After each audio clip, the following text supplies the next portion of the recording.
Nous voici arrivés à la partie distribution, qui est quand même une partie qui est extrêmement importante dans votre plan, dans votre plan marketing, car il y a lieu de savoir quels sont les endroits les plus appropriés pour distribuer et vendre votre produit. Il faut savoir que tous les canaux de distribution ne sont pas bons pour tous les produits. Alors, si on doit prendre la définition d'un circuit de distribution, on appelle circuit de distribution l'ensemble des intervenants qui prennent en charge les activités de distribution, c'est-à-dire les activités qui font passer un produit de son état de production à son état de consommation. Autrement dit, c'est exactement en fait la phase qui se passe entre le moment où votre produit va sortir du circuit de production, c'est-à-dire qu'il est devenu un produit fini qui peut donc être mis sur le circuit de la vente. C'est-à-dire qu'est-ce qui va se passer? Ben, entre je sors de l'usine, je suis terminé, je suis prêt à être vendu et je me retrouve dans les rayons d'un magasin à la portée de tout consommateur qui est prêt à m'acheter. Alors, il y a des choix stratégiques de distribution qui doivent être faits. Il faut d'abord, évidemment, pour faire ces choix, savoir définir quels sont ses objectifs, mais également les contraintes de chacun de ces choix. L'objectif d'un circuit de distribution va se déterminer à partir d'un niveau de service souhaité par le client et la dispersion des attentes selon les segments du marché. Autrement dit, vous allez devoir choisir, notamment par rapport au délai, par rapport au crédit, aux livraisons, aux installations, aux réparations, autant de critères qui sont à analyser, qui sont importants à analyser et surtout qui vont dépendre vraiment au cas le cas du produit que vous souhaitez commercialiser. Le choix des segments et celui des circuits sont étroitement liés puisque effectivement, à partir du moment où vous aurez segmenté votre clientèle et que vous savez qui est votre clientèle cible, il est évident qu'on va choisir le circuit de distribution approprié, celui où vous allez à la rencontre de votre consommateur final. Si vous choisissez un mauvais circuit de distribution mais que vous aviez fait une belle enquête de circuit de segmentation, ben c'est comme si vous auriez tout raté car vous n'allez pas trouver le lieu de rencontre entre le consommateur et le lieu de vente. Donc ça, c'est quand même fortement dommage. Alors, chaque producteur doit ensuite concevoir ses objectifs de distribution à partir des principales contraintes. Alors, quelles sont les contraintes qu'on peut rencontrer? Il y a d'abord des contraintes qui sont purement liées au produit, comme par exemple la durée de vie du produit. C'est-à-dire, est-ce que c'est un produit périssable ou est-ce que c'est un produit avec une DLC très élevée ou tout simplement un produit qui n'est pas périssable. Ça va être très important pour les délais. Plus votre produit est périssable, plus le délai doit être court. Plus vous voulez assurer un niveau de fraîcheur à votre produit, plus les délais doivent être courts. Donc ça, c'est un critère extrêmement important, surtout si vous avez des denrées périssables. Le volume, à partir de quel moment, à partir de quel volume, de quelle quantité, le circuit de distribution choisi est intéressant. Vous savez que généralement, dans tous les secteurs, plus on augmente les quantités et plus les prix sont avantageux. Donc à partir de quel moment cela devient avantageux, cela devient moins cher pour moi dans la quantité et donc dans le volume que je suis prêt à produire, dans un temps imparti. Donc tout ça est important aussi à prendre en compte. Le degré de standardisation, donc autrement dit, ben, comment ça se déroule? Comment, va se dérouler les étapes de la distribution? Est-ce que c'est niveau standard ou est-ce qu'il y a des exceptions? Ou est-ce que c'est un circuit très particulier avec lequel je vais devoir seulement me familiariser car il ne fonctionne pas de la même façon que les autres distributeurs? La technicité, est-ce qu'on est dans quelque chose d'assez moderne, quelque chose qui est fonctionnel ou on est dans quelque chose d'archaïque avec quand même une petite crainte au niveau du déroulement? La valeur est aussi un critère à prendre en compte. Il y a aussi les contraintes qui sont liées aux caractéristiques des intermédiaires. Donc tous les intermédiaires n'ont pas les mêmes aptitudes à assumer le transport, la promotion, le stockage et le contact avec le client. Effectivement, est-ce que le transport correspond au produit que je vais vendre? Est-ce qu'il n'y a pas trop de risques rencontrés avec le moyen de transport qui est utilisé pour la distribution? Autrement dit, je vais prendre un exemple.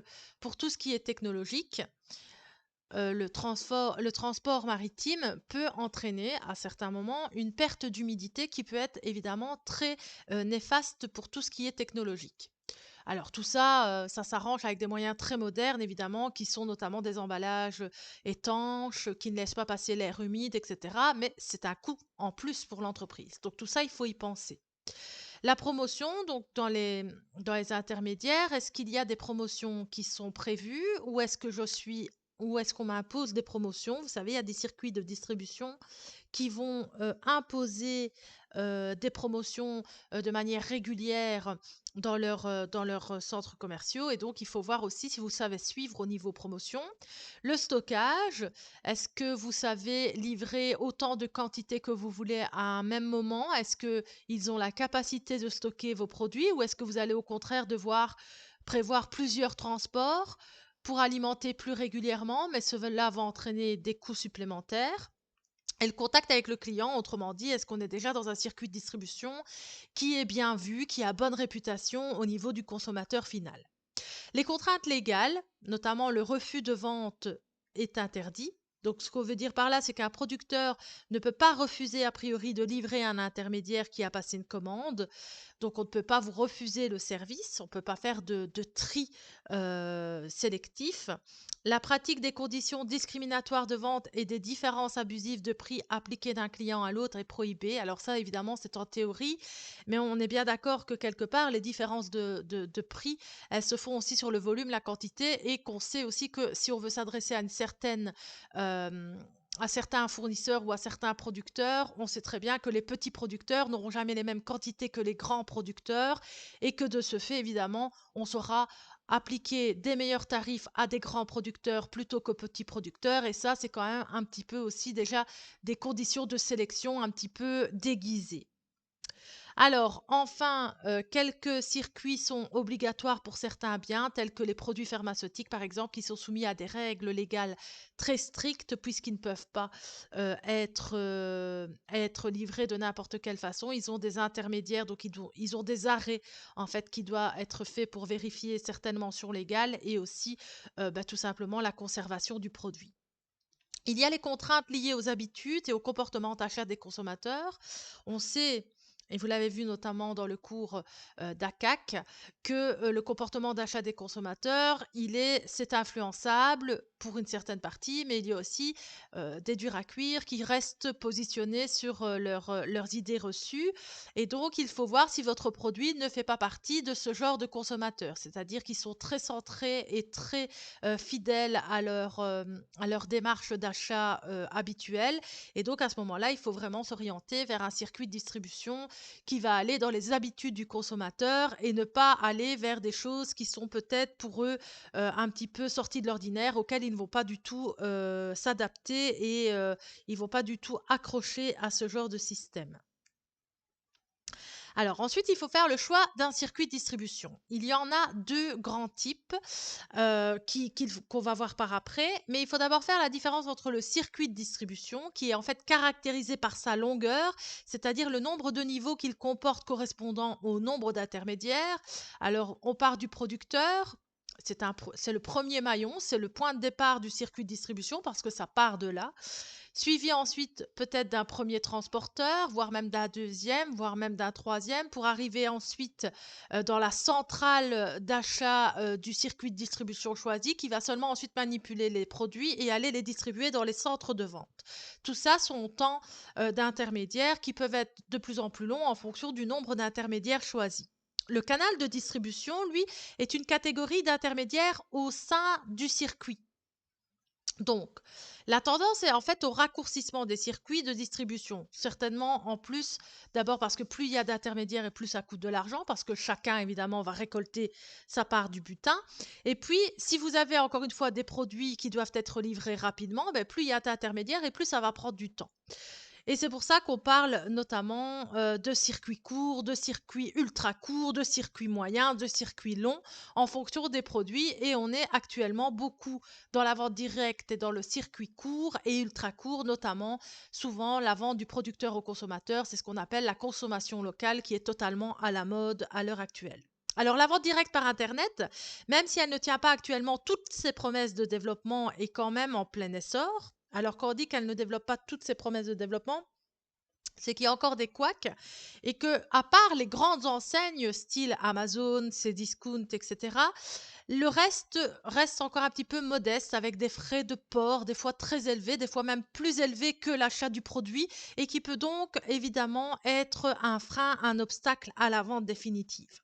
N'oubliez pas donc aussi qu'en France, puisque cet exemple est situé en France, que la France, elle reste le pays pionnier du commerce électronique grâce au Minitel.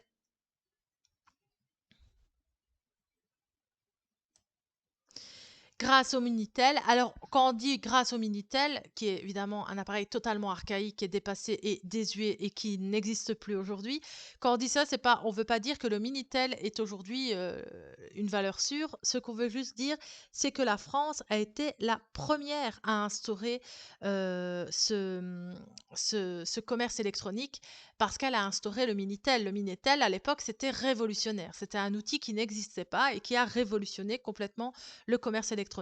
Depuis, évidemment, il est totalement dépassé et on est passé à bien d'autres techniques bien modernes, mais la France a été évidemment pionnière là-dedans et c'est une fierté qu'elle rappelle régulièrement.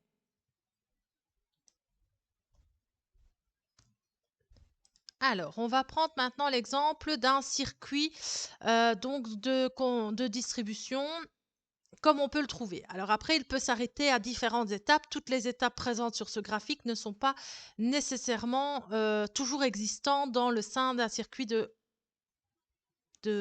distribution. Pardon. Vous avez la première étape avec la vente. Il n'est pas gentil, il fait ce qu'il veut. Voilà. Avec la vente directe ici, c'est-à-dire qu'on va du fabricant directement au consommateur. C'est ce qu'on voit énormément maintenant avec les productions locales, avec le commerce local. Autrement dit, le producteur vend au consommateur, la ferme vend des pommes de terre directement au consommateur. C'est de la vente directe, c'est-à-dire il n'y a pas d'intermédiaire, c'est le circuit le plus court qui existe. C'est ce qu'on appelle d'ailleurs dans le jargon le circuit ultra court. On parle souvent, nous, dans notre langage commun de circuit court, mais il y a aussi le circuit ultra court et c'est la vente directe. Ensuite, il y a un niveau avec un intermédiaire, c'est donc un circuit court, puisqu'un seul intermédiaire, c'est quand même très très court, où forcément, et c'est quand même un circuit qu'on rencontre énormément, forcément, le fabricant va livrer directement, lui, à un détaillant qui, lui, va seulement vendre au consommateur final. C'est un circuit court. C'est même un des circuits qui est le plus recherché à l'heure actuelle, encore une fois, pour une qualité de denrée, etc. Il y a ensuite les deux niveaux. Le fabricant va livrer à un grossiste qui lui va vendre à un détaillant qui vendra au consommateur final. Ça, c'est un circuit classique, un circuit moyen. Et puis, il y a le circuit dit long, mais ils peuvent encore être plus longs hein, si ça vient de plus loin et qu'on ajoute encore d'autres détaillants, d'autres obstacles, d'autres niveaux. Il y a le 3 niveaux, un fabricant qui vend à un grossiste, qui vend celui-ci à un semi-grossiste, qui va vendre à un détaillant, qui vendra au consommateur. Ça, c'est un circuit appelé long. Alors, si on prend un exemple, par exemple, pour le 3 niveaux de circuit long, ben, par exemple, dans tout ce qui est mode et accessoires, vous avez les fabricants qui vendent à des grossistes. Ici, dans la région, si vous voulez, les grossistes, ils sont du côté de Paris. Mais on a des grossistes à Bruxelles qui se revendiquent grossistes, mais qui ne sont pas grossistes, qui sont semi-grossistes. Puisque, en fait, ces semi-grossistes, ils ont été à Paris achetés chez les grossistes. Ça permet juste aux personnes de la région de ne pas devoir se déplacer sur Paris. Autrement dit, le semi-grossiste, qui n'est pas un réel grossiste, va déjà gonfler un peu les prix pour seulement les vendre au détaillant, commerçant, qui va lui vendre au consommateur final. Voilà les différents circuits qu'on rencontre le plus régulièrement à l'heure actuelle dans le commerce.